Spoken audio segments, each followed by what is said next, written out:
Alright, so some of you guys have posted comments underneath my video saying this is your very first year breeding ball pythons. Congratulations, it's an exciting time, especially when you're doing it for the very first time.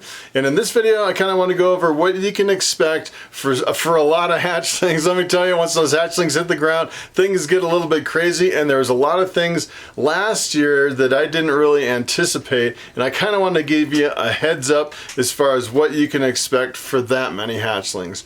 So number one, when you start hatching out those eggs, you need some rack space. And I actually invested in 2 of these racks. This is my hatchling rack. You can see it over here. And I have another one, an ARS 1065 and an ARS 1039. And I think pretty much between those 2 racks, it was about $4,000. I mean, that's a huge investment. And what I would recommend is if you're hatching on that kind of a level, especially for the first time, I would definitely, have the hatchlings in the incubator, in the boxes, have the hatchlings on the ground, so you're going to be able to sell those hatchlings to be able to pay for all of your racks and equipment. And let me tell you, all my hatchlings last year paid for all of this equipment in the whole room. It was pretty amazing. And you definitely want the hatchlings before you invest in the equipment, especially if you're short on cash. It's kind of a good thing. Or what you can do alternatively, I've seen a lot of people do this, is they'll get little plastic like Tupperware containers, and they'll use those like on wire shelving, wire racks, and they'll put them in there temporarily until you can kind of figure out how many hatchlings that you have, and then from there you can pretty much decide if you want to invest in some high-end equipment. So in addition to the housing for your ball python hatchlings, you really need to think about the food supply. And let me tell you, last year I was buying a lot of frozen thawed mice for a lot of my hatchlings. I had 100 hatchlings and they would eat once a week, so you're talking about between 400 and 500 frozen thawed mice or rats every single month. And let me tell you, that's probably your #1 major expense.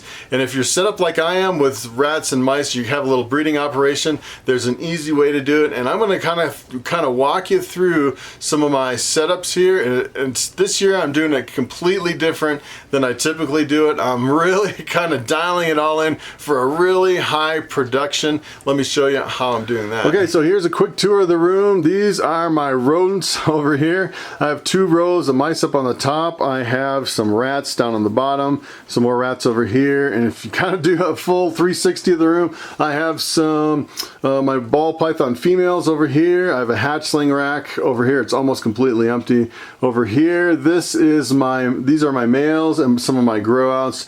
I have a couple empty tubs there, and over here I have a 1065 hatchling rack. Holds 65 hatchlings, kind of tucked way back in the corner, getting ready for the breeding season.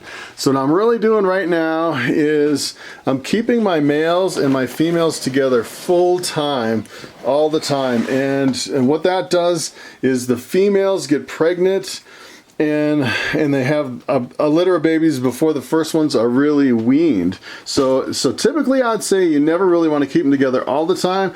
The only time you really want to do it is if you're producing a lot of pinkies for hatchlings. And let me tell you, if you keep your rats together all the time and you keep euthanizing and freezing all the hatchlings, you can make an incredible amount of pinky rats. It's like the highest production I've ever seen. And I'm kind of doing the same thing with the mice. So if you look at some of these mice up here, I pretty much moved out all the hopper mice, and as soon as I move out the hopper mice, the female has another litter. And so these little baby pinkies, they are way too small for a brand new ball python. And what you really need to do is wait until they have a full coat of white fur, just when they open their eyes. And usually that's about the time, if you're keeping your males and female mice together, that's about the time she is going to lay her next batch of babies. If you keep them together all the time, I think it's kind of hard on the females. They kind of wear out pretty fast, but you can really increase your production for the ball python breeding season. So another thing you should keep in mind is if you have gravid females that are ready to lay eggs, I would definitely check on them twice a day. And what I really like to do is I just kind of peek into every single tub that has a female that I've been pairing up and just check on her twice a day, especially after the first snake lays its eggs, then I'm kind of like keyed. I'm like, all right, you know, I'm in the breeding season. It's like right now I've had 3 clutches of eggs so far.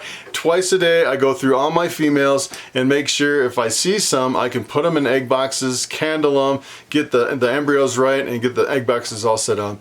And actually what I'm going to do, I think it's been like 2 or 3 weeks since my last clutch of eggs, and I think I'm going to take a quick peek into some of my egg boxes. I'm going to bring you along for the ride, and I'm going to replace the press and seal, make sure all the eggs look good. Let's check out those eggs. All right, so here is my incubator. It's a 6-foot tall beverage cooler, and I pretty much just put in heat tape and a little heat controller on the bottom, and I set it to 9 degrees, and last year I hatched out literally hundreds of ball pythons from this little incubator.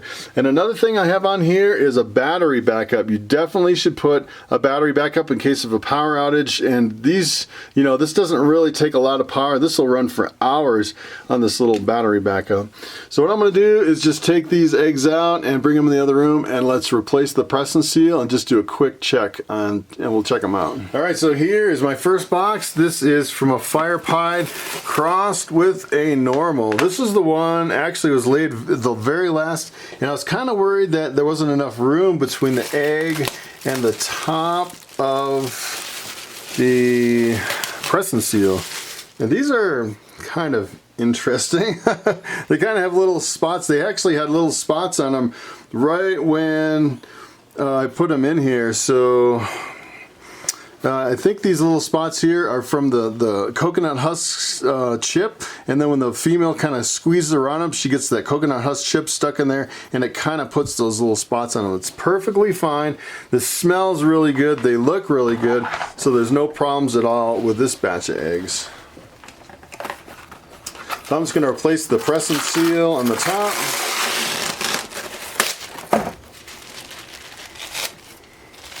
And move on to the next box. This one was kind of interesting because I thought it had fluffier vermiculite. It kind of brought the eggs up a little more than normal, but it looks like it's doing fine. It's not dripping down on the eggs. All right, here's another box. This is my Coral Glow crossed with a Lemon Blast. These will be some really interesting eggs, and this is a pretty big clutch. There's a lot of eggs in here, so take a look at these. Look at those beauties. Oh yeah, they all look perfect. And the other thing is when I opened my incubator, I opened it up and I kind of did the sniff test, and you can tell instantly in my incubator, when you smell it, there's nothing really bad in the incubator. And if you have a bad egg, you could definitely smell it right away from the beginning when you open that door. It's pretty amazing. As a matter of fact, one bad egg can smell up the whole entire house. And so far, it looks like I don't have a single bad egg. Here's my third box. This is a bamboo crossed with 100% het caramel albino.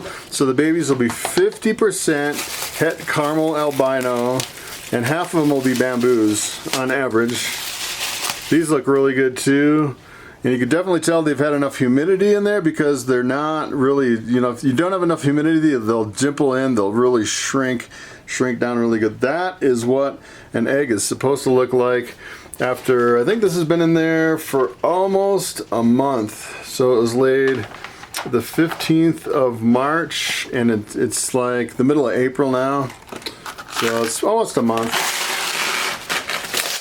So I'd say in about another month, these should start hatching, and that is the most exciting time, let me tell you, when these eggs start hatching. And it's like you're opening up Easter eggs, because you never know what you're gonna get. The odds can completely trick you sometimes. All right, so here is my last box. It's the other half of my bamboo crossed with the het caramel albino. That was a really big female, and this box actually looks really good. I had this one egg over here that has a slight discoloration. I think this is going to be okay if you can kind of see the difference in the color on that egg.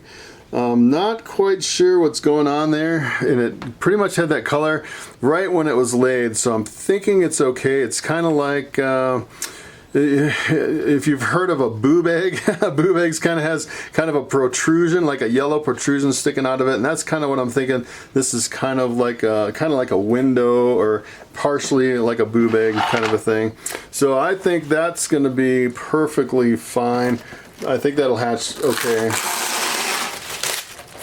And this was a really big clutch. Half of them are going to be bamboo. That'll be pretty awesome. I really love the bamboo stuff. Okay, so there you have it. That is preparing for your ball python hatchlings. And in summary, I would say, number one, you want to make sure you have enough room in your incubator to house all of your eggs. And last year I was pretty fortunate. I was actually taking hatchlings out at the same time I was putting new eggs in. And it's pretty much, if you start pairing up all your snakes all in 1 month, you pretty much have this delay of months and months. Some snakes will lay, several months after other ones. So it's really helps you out with your incubator, because you're pulling some out and you're putting some in. And I never completely filled up my incubator, which was pretty nice. Number two, you have to think about the food supply, whether you ramp up your own rat and mice breeding when you're going into the ball python season. I really like to start increasing the production about 6 months before my hatchlings hit the ground. That way my freezer's full of frozen thawed rats and mice ready to go, and I don't have to worry about buying some and shipping them in. And then the other thing you have to think about is housing for all these ball pythons. You have to have the rack or the space.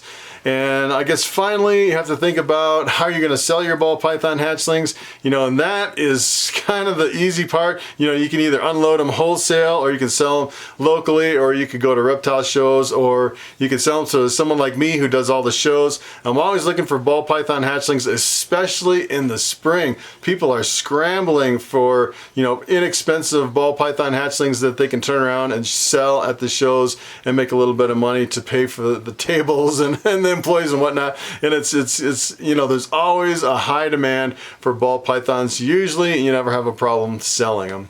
So that's pretty much it. Thanks for watching, and I will see you next time.